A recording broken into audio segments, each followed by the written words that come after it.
Assalamualaikum warahmatullahi wabarakatuh. Alhamdulillahirrabbilalamin. Saya Ika Tamara Dewi dapat kembali hadir di hadapan pemirsa Lingkar TV dalam acara Kulhum, Kuliah Hukum, bikin masyarakat melek hukum. Acara ini merupakan kolaborasi antara Lingkar TV bersama dengan Fakultas Syariah IAIN Kudus. Pada kesempatan kali ini kita akan membahas sebuah tema yang cukup fenomenal, yaitu nikah siri, sebab dan keberlanjutannya.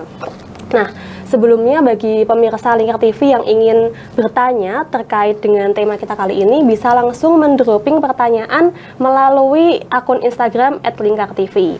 Nah, untuk lebih lanjut, kita sudah kedatangan narasumber, yaitu seorang dosen dari Fakultas Syariah IAIN Kudus. Beliau adalah Ibu Ina Fauziatal Ngazizah MHI.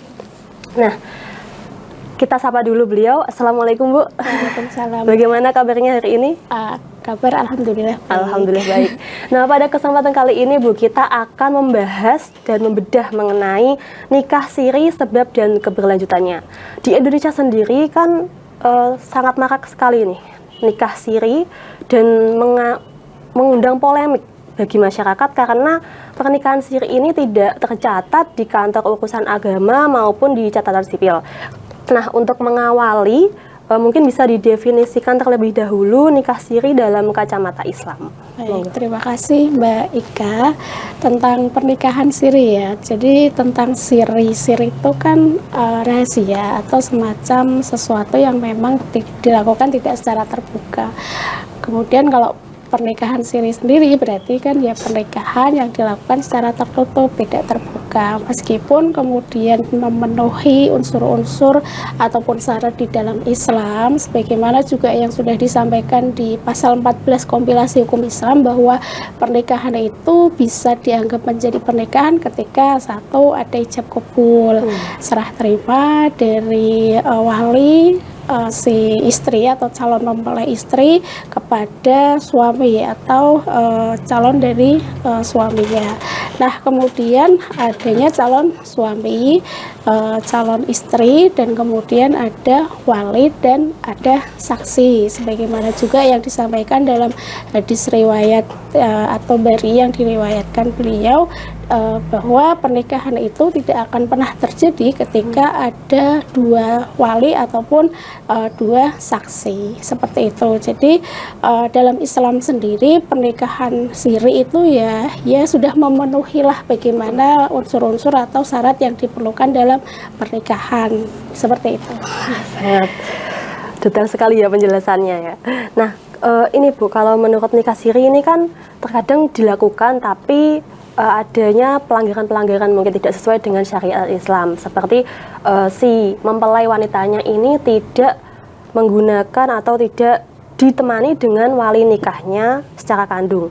Nah, sebetulnya syarat sah nikah itu menurut Islam apa saja sih, Bu? Ya, jadi syaratnya tadi sudah disampaikan. Cuma permasalahannya adalah ketika bagaimana si istri itu tidak diwakilkan oleh wali nasab. Sebenarnya boleh saja, tapi dengan syarat dan ketentuan. Maksudnya adalah wali nikah istri yang tadinya wali nasab atau dari ayahnya langsung dari si istri ataupun kakeknya ataupun saudara laki-lakinya, boleh digeser kepada wali hakim atau wali pengganti ketika ini berdasarkan pada pendapat Imam Abdurrahman As-Suyuti, ketika satu, ketiadaan, artinya bahwa si istri atau si calon mempelai istri ini sebatang kara, memang ayahnya tidak ada, kakeknya tidak ada, tidak punya saudara laki-laki, maka kemudian boleh digeser ke wali hakim. Terus kemudian ketika wali hakimnya itu sedang melakukan perjalanan jauh atau tidak mungkin hadir di lokasi, nah itu juga bisa digeser ke wali hakim. Kemudian wali nasab, ayah ataupun kakek ataupun saudara laki-laki itu sudah meninggal, terus kemudian sedang di penjara, nah itu juga bisa menjadi sebab kebolehan digeser kepada wali hakim. Tapi misalnya kemudian wali hakimnya ada tapi dibuat seolah tidak ada, ya berarti kan si istri atau calon mempelai ini kan sudah berbuat jahat atau dolim kepada orang tua ya. Selain kemudian dia memalsukan dokumen yang nanti akan dilanjutkan pada akad nikah, dia kan sudah berbuat dolim kepada ayahnya, tentu saja nanti efeknya adalah dosa kepada orang tua karena sudah mematikan orang tua yang ternyata masih meninggal, masih hidup, karena mungkin ayahnya tidak setuju atau mungkin tidak ridho, tidak merestui. Itu kan bagi istri yang mungkin sudah terlanjur cinta, nggak mau, kalau nggak itu nggak bisa, maka kemudian bisa saja itu juga terjadi seperti itu. Kemudian terkait dengan sebab-sebabnya terjadinya nikah siri itu apa sih di masyarakat? Di masyarakat. Jadi pernikahan siri itu kenapa mungkin terjadi ya, bisa jadi bahwa si pasangan ini tidak memahami atau mohon maaf bodoh dalam hal agama, tidak ngerti sebenarnya pernikahan itu tidak hanya sebatas syarat dan rukun saja, tapi ada unsur lain yang juga harus dipenuhi. Mungkin juga dia salah pergaulan sehingga menyebabkan harus ada nikah siri. Ketika nikah sah kok kemudian banyak syaratnya atau sulit dilakukan, maka bisa jadi nikah siri dianggap sebagai solusi. Nah kemudian saking sudah terlanjur cintanya, karena mungkin katanya Tresno jalanan sama Polina ya, maka kemudian kedua mempelai ini menghalalkan segala cara, ya sudahlah kita nikah aja secara agama, nanti urusan belakang kalau misalnya mau secara negara, seperti itu. Jadi banyak hal sih yang biasanya terjadi adalah karena ada faktor-faktor yang memang tidak mampu terpenuhi untuk melakukan pernikahan secara sah menurut negara, seperti itu. Sudah sangat panjang lebar sekali terkait dengan nikah siri ini dalam pandangan Islam ya Bu ya. Kemudian kita akan melanjutkan tentang ini, pandangan hukum positif terhadap nikah siri ini sendiri. Kalau dari pandangan hukum positif dari nikah siri ini seperti apa? Oke, baik, terima kasih. Jadi kalau hukum positif itu kan berarti kita berkiblat pada aturan yang sudah dikeluarkan oleh negara ya. Salah satunya adalah kompilasi hukum Islam yang banyak membahas atau membincang mengenai pernikahan. Di pasal 6, 5, dan 7 itu mengatur bahwa pertama, pernikahan itu harus dilakukan dan dicatat. Agar apa? Agar terjadi ketertiban dalam masyarakat di bidang perkawinan. Nah, kemudian bagaimana bisa tercipta pernikahan yang tertib? Harus dilakukan oleh pencatat, pegawai pencatat nikah. Nah, di pasal 6 dilanjutkan bahwa lalu bagaimana caranya bisa dilakukan oleh pegawai pencatat nikah? Harus di hadapan langsung oleh pegawai pencatat nikah. Kemudian selanjutnya apa? Kalau sudah dilakukan di hadapan pencatat nikah, yaitu akan dianggap berkekuatan hukum perkawinannya, tidak ngasal gitu. Nah, di akhir penjelasan pasal tersebut, pasal 7 ini melanjutkan bahwa pernikahan itu akan dianggap sah ketika dibuktikan dengan akta pernikahan yang dikeluarkan oleh pegawai pencatat nikah. Artinya ketika ada semacam surat pernikahan, surat keterangan pernikahan ya, meskipun dia siri, itu tidak dianggap sah dan tidak berkekuatan hukum tetap. Tujuannya apa sih? Biar punya pentingnya pencatatan nikah maupun akta nikah. Nah, di Undang-Undang Nomor 1 Tahun 74 di penjelasan umum di angka keempat itu bahwa pernikahan yang dicatatkan itu sebagai syarat administrasi. Untuk apa? Tujuannya adalah supaya terjamin perlindungan dan pemenuhan hak antara suami dan istri. Kalau kemudian suaminya berani main tangan ya, KDRT, atau kalau nanti terjadi perceraian kan harus dibuktikan. Buktinya apa ya? Dengan adanya akta nikah itu gitu. Terus kalau misalnya nanti ada perceraian dan ada permohonan untuk diajukan harta gono gini ya, syaratnya adalah adanya akta nikah gitu. Kalau misalnya pakai surat keterangan nikah meskipun siri, nah itu juga tidak diakui oleh negara. Jadi harus memang negara dan agama Islam itu sudah saling berkesinambungan, berkeselarasan bahwa nikah siri itu tidaklah disarankan dan harus ada syarat administratif yang juga harus dipenuhi, yaitu adalah pernikahan menggunakan jalur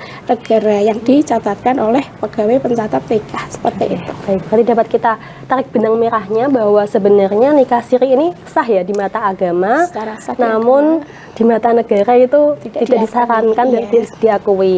Nah, sangat luar biasa sekali untuk penjelasannya mengenai definisi, syarat dan sebagainya ini dari nikah siri. Namun kita harus jeda sejenak karena sebentar lagi kita akan membahas tentang keberlangsungan nikah siri ya Bu ya.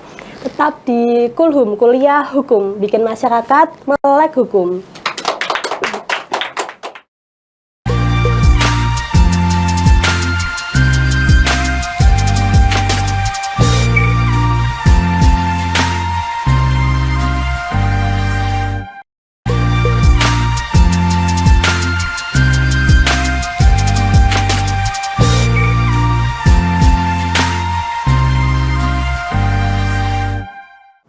Kembali lagi di Kulhum, Kuliah Hukum, bikin masyarakat melek hukum.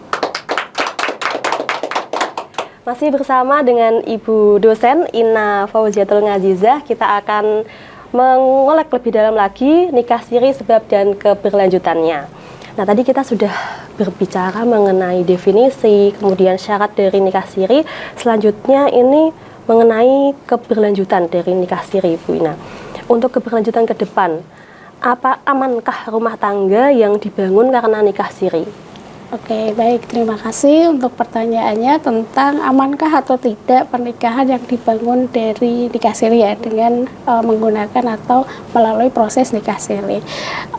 Aman tidaknya sebenarnya berdasarkan pada personal dari pelakunya ya. Kalau misalnya dapat suami ataupun istri yang bertanggung jawab, ya mungkin akan aman-aman saja, anggaplah begitu. Cuma masalahnya adalah ketika ternyata suami ini di pernikahan 2 tahun, 3 tahun kok kelihatan aslinya yang tadinya dulu sayang banget, lembut, cintanya kelihatan mulai berbuat kasar atau kok malah selingkuh misal, atau mungkin sampai KDRT, maka dalam hal ini istrinya ya mohon maaf tidak bisa memohonkan perlindungan hukum ke negara karena tidak adanya bukti pernikahan dari akad nikah yang dicatatkan melalui pegawai pencatat nikah. Apakah betul kemudian ini istrinya coba mana buktikan? Nah, kan tidak punya bukti secara tertulis bahwa mereka berdua benar-benar adalah suami istri yang sah dan dicatatkan oleh kantor urusan agama. Terus kemudian kalau misalnya si hasil pernikahan antara keduanya ya Mbak ya, ada anaknya nih, ada anak yang lahir dari pernikahan siri. Tentu dalam hal ini ketika akan memasuki masa kuliah, masa sekolah, maka kemudian kan biasanya ada syarat administrasi ya, adalah akta lahir. Nah, akta lahirnya ini kan harus didasarkan pada akad nikah. Lalu bagaimana untuk bisa mendapatkan atau memenuhi syarat untuk bersekolah anaknya? Ya mau nggak mau harus mengajukan apa yang disebut dengan isbat nikah, pernikahan yang memang diakui oleh negara kayak gitu. Kalau misalnya kemudian anaknya menikah tanpa akta nikah, ya dia akan kasihan nanti karena terkendala syarat yang harus dipenuhi oleh kedua orang tuanya gitu. Ya kalau misalnya kedua orang tuanya baik-baik saja, ya itu masalah administrasi. Tapi kalau misalnya keduanya mohon maaf ada masalah rumah tangga sebagaimana yang tadi disebutkan, mau mengadu ke mana namanya, ke pengadilan, atau mau memohonkan cerai, atau mau mengajukan warisan misal, atau mau mengajukan hak-hak yang lain, itu akan terkendala seperti itu. Kalau misalnya KDRT mungkin itu nanti bisa kekerasan ya, tapi apakah betul dia suaminya ya, meskipun realnya suaminya, tapi kan karena tidak ada bukti secara administratif, ya itu akan menjadi salah satu hal yang akan menyulitkan bahwa si istri ini yang menikah menggunakan proses pernikahan siri itu pemenuhan hak-hak atau perlindungan hukumnya akan sangat terbatas banget juga kepada anak-anak yang dilahirkan dari kedua pasangan ini, seperti itu. Jadi sangat tidak disarankan pernikahan siri, meskipun untuk sebagian orang itu ya yang penting nikah agama lah, nanti selebihnya daripada zina, seperti itu ya. Masalahnya adalah kalau misalnya nggak ada masalah, kenapa harus takut nikah secara sah kayak gitu kan? Kenapa harus disembunyikan? Kenapa harus disirkan gitu? Kalau memang sudah saatnya menikah, sudah cocok, sudah sepantasnya, kenapa harus siri? Kalau misal alasannya untuk menjauhi zina, wong ya syarat nikah itu juga nggak sulit, juga gratis, yang mahal kan gengsinya nih, euforianya, mau dibuat pesta lah, nyewa gedung sampai ratusan juta lah, dan lain sebagainya. Itu yang biasanya menjadi persoalan ketika akan mau melangsungkan pernikahan secara sah negara, padahal ya gratis gitu loh kalau nikah di KUA. Yang gengsi ya, gengsinya itu yang bikin kemudian pasangan-pasangan menunda pernikahan secara negara, seperti itu. Nah, tadi disebutkan oleh Bu Dosen Ina bahwa ketika pasangan suami istri yang pernikahan siri itu melakukan KDRT, itu kan terjadi penganiayaan ya Bu ya. Apakah itu bisa dilaporkan ke pihak yang berwajib meskipun dalam jalinan pernikahan siri? Kalau masalah kekerasan, kalau judulnya kan kekerasan dalam rumah tangga ya, bukan kekerasan antara personal dengan personal. Mungkin kalau misalnya si istri mau mengadukan hal ini kepada kepolisian ya meskipun ranahnya dalam rumah tangga, tapi karena tidak mungkin membuktikan, ya berarti bukan lagi dalam rumah tangga, tapi adalah kekerasan yang memang dilakukan oleh seseorang kepada seseorang gitu. Tetapi kan hak-hak setelahnya kan akan sulit bisa dibuktikan, akan sulit terpenuhi karena adanya kendala masalah administrasi di akad nikah atau nikah yang dilakukan di hadapan pegawai pencatat nikah, seperti itu. Berarti pernikahan siri ini lebih banyak madorotnya ya Bu, daripada lebih madorotnya, karena biar bagaimanapun kan kita sebagai orang Indonesia, negara hukum kan memang taat hukum itu tidak ada salahnya, dan taat hukum itu sebenarnya akan melindungi kita juga kok dari sesuatu yang mungkin terjadi pada kita di masa yang akan datang. Gitu. Tadi sebelumnya kita juga sudah membuka question box di Instagram @lingartv. Ini ada pertanyaan dari netizen, Bu Ina.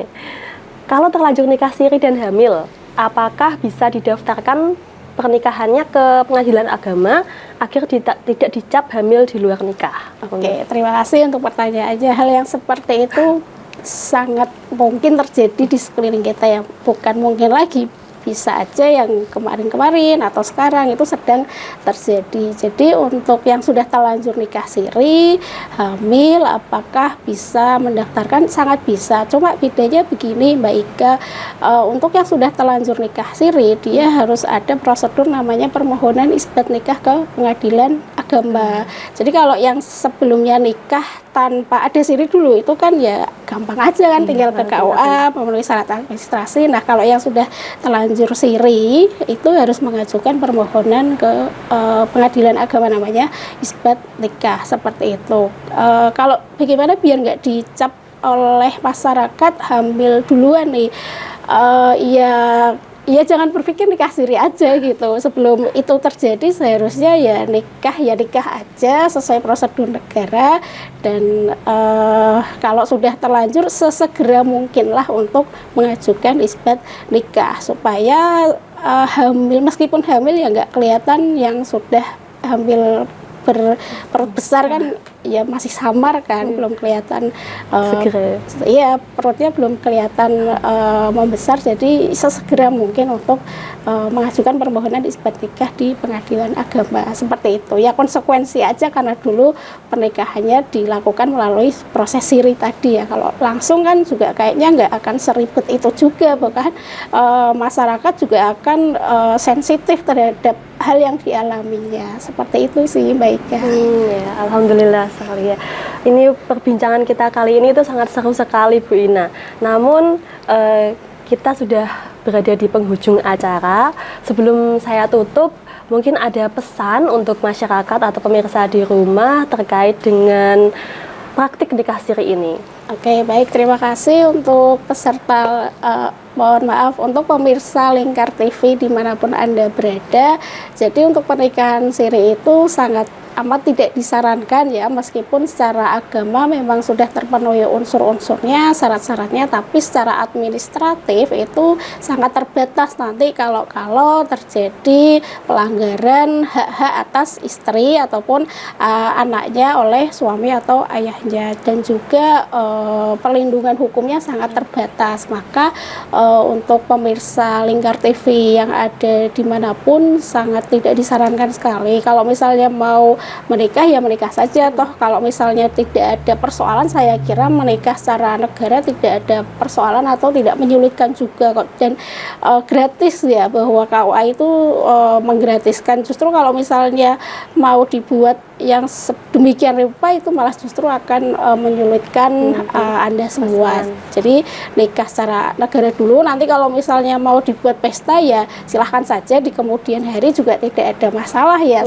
Yang penting kan sudah tercatat bahwa ini suami dan istri yang pernikahannya sah dilakukan agama dan negara. Nanti kalau sudah hamil kan nggak perlu mengajukan isbat nikah, masyarakat juga sudah tahu, oh dulu itu ke apa aku yang nganterin, oh pestanya sekarang, mungkin karena lagi nabung atau mungkin belum siap atau COVID kala itu. Jadi saya kira masyarakat juga akan lebih support dan dukung ketika pernikahan dilakukan secara agama maupun secara negara. Untuk pesta itu ya gampang lah, enggak pun juga nggak ada masalah kan. Seperti itu Mbak Ika. Terima kasih. Ya, terima kasih Bu Ina, sangat luar biasa sekali penjelasannya dari Bu Ina mengenai nikah siri sebab dan keberlanjutannya. Semoga ini menjadi memahamkan kita semua dan menjadi manfaat untuk kita semua ya Bu.